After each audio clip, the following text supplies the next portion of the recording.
BJP നേടുന്ന സീറ്റുകൾ ഇല്ലേ? ജേണോ മിററിന്റെ ഒരു എക്സിറ്റ് പോൾ ഫലത്തിൽ അത് വളരെ കൗതുകകരമാണ് കേട്ടോ. 55 മുതൽ 65 വരെ സീറ്റുകൾ, അല്ല 65 മുതൽ 80 വരെ സീറ്റുകൾ UDF-ന്. അതെ, UDF 65 ഞാൻ നെറ്റ് എന്ന് വിചാരിച്ചു. 65 മുതൽ 80 വരെ സീറ്റുകൾ വലിയ മാർജിനാണ്. വലിയ മാർജിൻ 65-80 ജേണോ മിററിന്റെ ഒരു സർവേ ഫലമാണ്. ഏതാണ്ട് എല്ലാ ഏജൻസികളുടെയും ഇപ്പോൾ ആക്സിസ് മൈ ഇന്ത്യയുടെ 90 സീറ്റ് പ്രവചനം മാറ്റി നിർത്തി കഴിഞ്ഞാൽ ബാക്കി എല്ലായിടത്തും UDF-ന് ഒരു 70-നും 80-നും ഇടയ്ക്ക് സീറ്റ്, അല്ലെങ്കിൽ 75-നും 80-നും ഇടയ്ക്ക് സീറ്റുകളാണ് പറയുന്നത്. കേവല ഭൂരിപക്ഷത്തിലേക്ക് എത്താൻ പറ്റാതെ പൊരിഞ്ഞ പോരാട്ടത്തിൽ LDF തളർന്നു വീഴും എന്നുള്ളതാണ് എക്സിറ്റ് പോൾ ഫലങ്ങളിൽ നിന്ന് വ്യക്തമാകുന്നത്. അതേസമയം BJPക്ക് അക്കൗണ്ട് തുറക്കാൻ കഴിയും ഇത്തവണയും എന്നുള്ള കാര്യം കൂടി എക്സിറ്റ് പോൾ ഫലങ്ങളിൽ നിന്ന് വ്യക്തമാകുന്നുണ്ട്. നമുക്ക് ഏതാണ്ട് 7ഓളം സർവേ ഫലങ്ങൾ ഇതിനകം പുറത്തു വന്നു കഴിഞ്ഞു മഞ്ജുഷ. ഈ 7 സർവേ ഫലങ്ങളിലും UDF-ന് അധികാരം നേടാൻ സാധിക്കും. അത് ഇപ്പോൾ കുറഞ്ഞ സീറ്റുകളുടെ ഭൂരിപക്ഷത്തിലാണെങ്കിൽ പോലും UDF അധികാരം കേരളത്തിൽ നിലനിർത്തും, അധികാരത്തിലേക്ക് തിരിച്ചു വരും എന്നുള്ള സൂചനകൾ അവരെ സംബന്ധിച്ചിടത്തോളം ആശ്വാസകരമാണ്. പക്ഷേ LDF-ന് ഭരണ തുടർച്ച ഉണ്ടാവില്ല എന്ന വ്യക്തമായ സൂചന വളരെ കൃത്യമായി തന്നെ. അങ്ങനെ ഏകദേശം എല്ലാ ഏജൻസികളുടെയും ഫലങ്ങൾ വന്നു കഴിഞ്ഞു. ഇത് വെച്ച് നോക്കുമ്പോൾ ഒരു UDF-ന്റെ ഒരു മേൽക്കൈ എന്ന രീതിയിൽ തന്നെ പറയാം. UDF-ന് ഭരണ തുടർച്ച, ഭരണത്തിലേക്ക് തിരിച്ചു വരുവാൻ കഴിയും എന്നുള്ള കാര്യം ഈ എക്സിറ്റ് പോൾ ഫലങ്ങളിൽ നിന്ന് വ്യക്തമാണ്. പിന്നെ ഇഞ്ചോടിഞ്ച് പോരാട്ടം നിൽക്കുന്ന കുറേയേറെ മണ്ഡലങ്ങളുണ്ട്. അവർ അവിടെ ഒരു ചാഞ്ചാട്ടം സംഭവിക്കുകയാണെങ്കിൽ മാത്രമേ മറിച്ച് സംഭവിക്കുകയുള്ളൂ. ഇപ്പോൾ ശ്രീ MS വേണുഗോപാൽ കൂടി ചേരുന്നുണ്ട്. ശ്രീ MS വേണുഗോപാൽ, താങ്കൾ എങ്ങനെ കാണുന്നു ഈ എക്സിറ്റ് പോൾ ഫലങ്ങളെ? ഈ എക്സിറ്റ് പോൾ ഫലങ്ങൾ ഞാൻ നേരത്തെ തന്നെ സൂചിപ്പിച്ചിരുന്നതാണ്.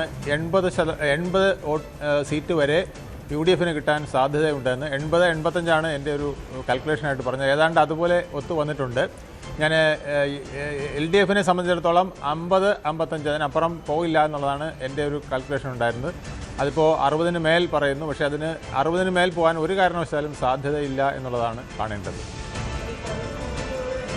ഫൈറ്റ് എന്ന രീതിയിൽ ഇഞ്ചോടിഞ്ച് പോരാട്ടം എന്നുള്ള ഒരു പ്രതീതി ഉണ്ടാകുന്നുണ്ടോ ശ്രീ MS വേണുഗോപാൽ? ഇതൊരു ക്ലിയർ മെജോറിറ്റി എന്ന രീതിയിലേക്ക് ഇവർ പലരും കൂടുതൽ മാർജിൻ ഇടുന്നുണ്ട്. അതൊരു പൊരിഞ്ഞ പോരാട്ടത്തിന്റെ ഒരു സൂചന കൂടിയല്ലേ ഇത്? അത് തീർച്ചയായിട്ടും ഉണ്ട്. കാരണം 68ഓളം മണ്ഡലങ്ങളിൽ ത്രികോണ മത്സരം ഏതാണ്ട് ഫലവത്തായിട്ടുണ്ട് എന്ന് വേണം. ത്രികോണ മത്സരം എന്ന് ഞാൻ പറയുന്നത് BJP ഒരു 30,000 വോട്ടെങ്കിലും പിടിക്കുന്ന സാഹചര്യമുള്ള സ്ഥലങ്ങളുണ്ട്. ആ സ്ഥലങ്ങളിൽ ഇത്തവണ എങ്ങനെയാണ് ജനവിധി വന്നിരിക്കുന്നതെന്ന് നമുക്ക് പെട്ടി പൊട്ടിച്ചാലേ പറയാൻ കഴിയുള്ളൂ എന്നുള്ളതാണ്. പക്ഷേ UDF-നെ സംബന്ധിച്ചിടത്തോളം 78ഓളം മണ്ഡലങ്ങളിൽ അവർക്ക് വ്യക്തമായ നേട്ടമുണ്ടാക്കാൻ കഴിയും. ആ 78 മണ്ഡലങ്ങളിൽ അധികവും അവരുടെ കൈവശം പോകാനാണ് സാധ്യത. ഏറിയാൽ ഒരു 10 പുറകോട്ട് പോകാം. ബാക്കി 62 നിന്ന് അവരത് ക്ലിയറായിട്ട് കവർ ചെയ്യാനുള്ള സാധ്യതയും ഉണ്ട്. ഇതിലിപ്പോൾ വോട്ട് വൈബിന്റെയിലേക്ക് വരാം. ഇപ്പോൾ ന്യൂസ് 18 കേരളം പുറത്തുവിട്ടത് വോട്ട് വൈബിന്റെ എക്സിറ്റ് പോളാണ്. വോട്ട് വൈബിന്റെ എക്സിറ്റ് പോളിൽ കൃത്യമായിട്ട് പറയുന്നുണ്ട് വടക്കൻ കേരളത്തിൽ UDF-ന് വലിയൊരു മേൽക്കൈ കിട്ടും. അതേസമയം മധ്യ കേരളത്തിലും തെക്കൻ കേരളത്തിലും നെക്ക് ആൻഡ് നെക്ക് ഫൈറ്റാണ് സംഭവിച്ചു കൊണ്ടിരിക്കുന്നത് എന്ന്. താങ്കൾ ഇതിനോട് യോജിക്കുന്നുണ്ടോ ഇല്ലേ? അല്ല, ഇതിനകത്ത് വടക്കൻ കേരളത്തിലെ എല്ലാവർക്കും അറിയാവുന്നത് തന്നെയാണ്. അതിനകത്ത് വലിയ വ്യത്യാസം വരാൻ വഴിയില്ല. കണ്ണൂരും പാലക്കാടും ഒഴിച്ച് ഏതാണ്ട് ആ പറഞ്ഞതുപോലെ തന്നെ വരാം. പക്ഷേ മധ്യ കേരളത്തിൽ അത്ര വലിയ ഒരു കോമ്പറ്റീഷൻ UDF-ന് പിന്നെ LDF-ഉം തമ്മിൽ നോക്കുമ്പോൾ LDF-ന് നൽകാൻ കഴിയുമോ എന്നതും സംശയമാണ്. പക്ഷേ തെക്കൻ കേരളത്തിൽ തീർച്ചയായിട്ടും LDF-ന് ചെറിയ മേൽക്കൈ ഉണ്ടാകാൻ സാധ്യതയുണ്ട്.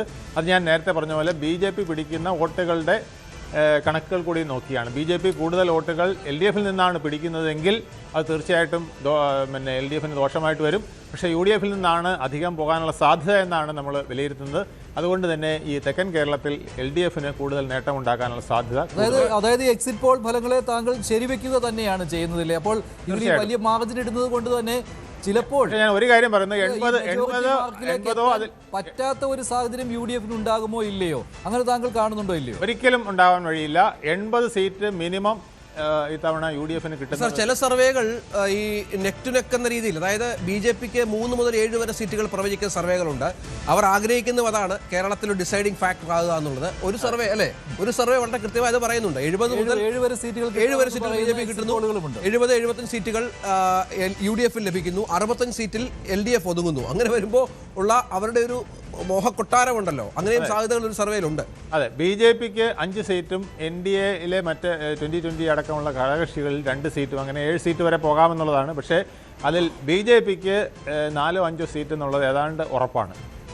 അതുപോലെ ഈ കൺസോൾട്ടേഷനുമായി ബന്ധപ്പെട്ട് നമ്മുടെ കയ്യിൽ ഒരു വളരെ കൃത്യമായ കണക്കുണ്ട്. അത് ക്രിസ്ത്യൻ മുസ്ലിം മേഖലകളിൽ ഈ കേരളത്തിലെ മൊത്തം ന്യൂനപക്ഷ ഏരിയകളിൽ 52% വോട്ടുകൾ UDF അനുകൂലമായി വീഴുകയാണ്. 35-ലേക്ക് താഴുകയാണ്. 30 താഴേക്കാണ് LDF ലഭിച്ച വോട്ട് വിഹിതം. അപ്പോൾ ഈ കൺസോൾട്ടേഷൻ ഈ ഒരു മുന്നേറ്റത്തിൽ UDF കാര്യമായി സഹായിച്ചിട്ടുണ്ട് എന്നതുകൂടി ഈ എക്സിറ്റ് പോൾ ഫലങ്ങൾ വ്യക്തമാക്കുന്നുണ്ടല്ലോ. തീർച്ചയായിട്ടും. അതായത് 2019 ലോക്സഭാ ഇലക്ഷനിൽ സംഭവിച്ചതുപോലെ 20 സീറ്റും 1 സീറ്റ് LDFനും എന്ന പോലെ വന്നപ്പോൾ ഉണ്ടായ ഒരു ട്രെൻഡ് തന്നെയാണ് ഈ 26-ലും ഉണ്ടായിരിക്കുന്നത് എന്ന് നമുക്ക് കാണാൻ കഴിയും.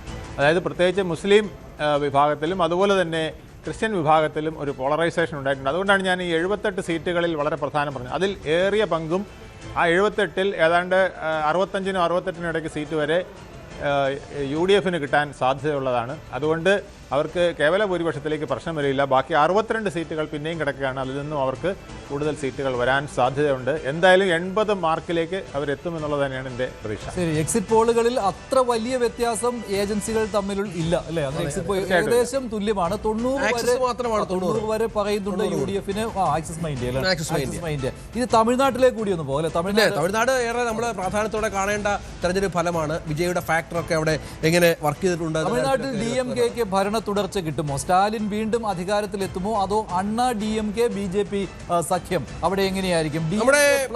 നമ്മുടെ തമിഴ്നാട്ടിലെ കൃത്യമായ പ്രവചനം, വോട്ട് വൈബിന്റെ പ്രവചനം വരുന്നത് അത് 114 മുതൽ 124 വരെ സീറ്റുകൾ നേടിക്കൊണ്ട് AIDMK BJP സഖ്യം അധികാരത്തിൽ വരുമെന്നുള്ളതാണ്. പക്ഷെ അവിടെയും നെക്ക് ആൻഡ് നെക്ക് ഫൈറ്റ് ആണ്. 114 എന്ന് പറഞ്ഞാൽ കേവല ഭൂരിപക്ഷത്തിലേക്ക് എത്തുവാൻ കഴിയാത്ത സംഘകാര്യമാണ്. അവിടെയാണ് TVKയുടെ പ്രസക്തി. അവിടെയാണ് 118 സീറ്റുകൾ വേണം തമിഴ്നാട്ടിൽ കേവല ഭൂരിപക്ഷത്തിന്. അവിടെ അണ്ണാ DMK പ്ലസ് അതിൽ BJP ഉൾപ്പെടുന്നു 119 എന്നുള്ളതാണ്. നമ്മൾ ആ മിഡ് പോയിന്റ് എടുത്തു കഴിഞ്ഞാൽ അണ്ണാ DMK BJP സഖ്യം 119. അതേസമയം സ്റ്റാലിന് അധികാരത്തിലേക്ക് എത്താൻ കഴിയില്ല. DMK ചുരുങ്ങുന്നു. 108. ഒരു ഇഞ്ചോടിഞ്ച് പോരാട്ടം പറയുമ്പോഴും എഡ്ജ് അവിടെ കിട്ടാൻ പോകുന്നത് അണ്ണാ DMK ഭരണത്തിലേക്ക് തിരിച്ചു വരുന്നു എന്നുള്ളതാണ്. അവിടെ ഈ അപ്പർ ലിമിറ്റും ലോവർ ലിമിറ്റും എടുത്താൽ വേണമെങ്കിൽ 113 സീറ്റുകൾ വരെ, 7 സീറ്റുകൾ തൊട്ടടുത്ത് വരെ വേണമെങ്കിൽ എത്താം. 7 സീറ്റുകൾ TVKക്ക്, 7 സീറ്റ് TVKക്ക് പ്രവചിക്കുമ്പോൾ AIDMKയും TVKയും ചേർന്നാൽ അവിടെ സർക്കാർ രൂപീകരിക്കാം. അതാണ് നമ്മുടെ വോട്ട് വൈബ് സർവേ ഫലമായി പറയുന്നത്. ഇന്നലെ നമ്മൾ കേട്ടതാണ് വിജയും ഒപ്പം AIDMK നേതാക്കൾ തമ്മിലൊക്കെ രഹസ്യ ചർച്ചകൾ നടത്തിയെന്നത്. ഒരുപക്ഷെ ഈ സർവേ ഫലം, ഈ എക്സിറ്റ് പോൾ ഫലം അതനുസരിച്ചുള്ള ചില സൂചനകൾ അവർക്ക് ലഭിച്ചിട്ടുണ്ടാകാം. ഒപ്പം ഈ വോട്ട് പേഴ്സൻറ്റേജ് കാര്യത്തിൽ വലിയ വ്യത്യാസമില്ല മഞ്ജുഷ. 39.9% മാത്രമാണ് AIDMK കിട്ടുന്നതെങ്കിൽ DMKക്ക് 38.9%. അതായത് കേവലം 1% വ്യത്യാസത്തിൽ മാത്രമാണ് ഇത്തവണ തമിഴ് ജനത കാര്യങ്ങൾ. വിജയുടെ പാർട്ടി ഡിസൈഡിംഗ് ഫാക്ടർ ആവുന്നു എന്നുള്ളതാണ്. 4 മുതൽ 10 സീറ്റുകൾ വരെ കിട്ടാം. പക്ഷേ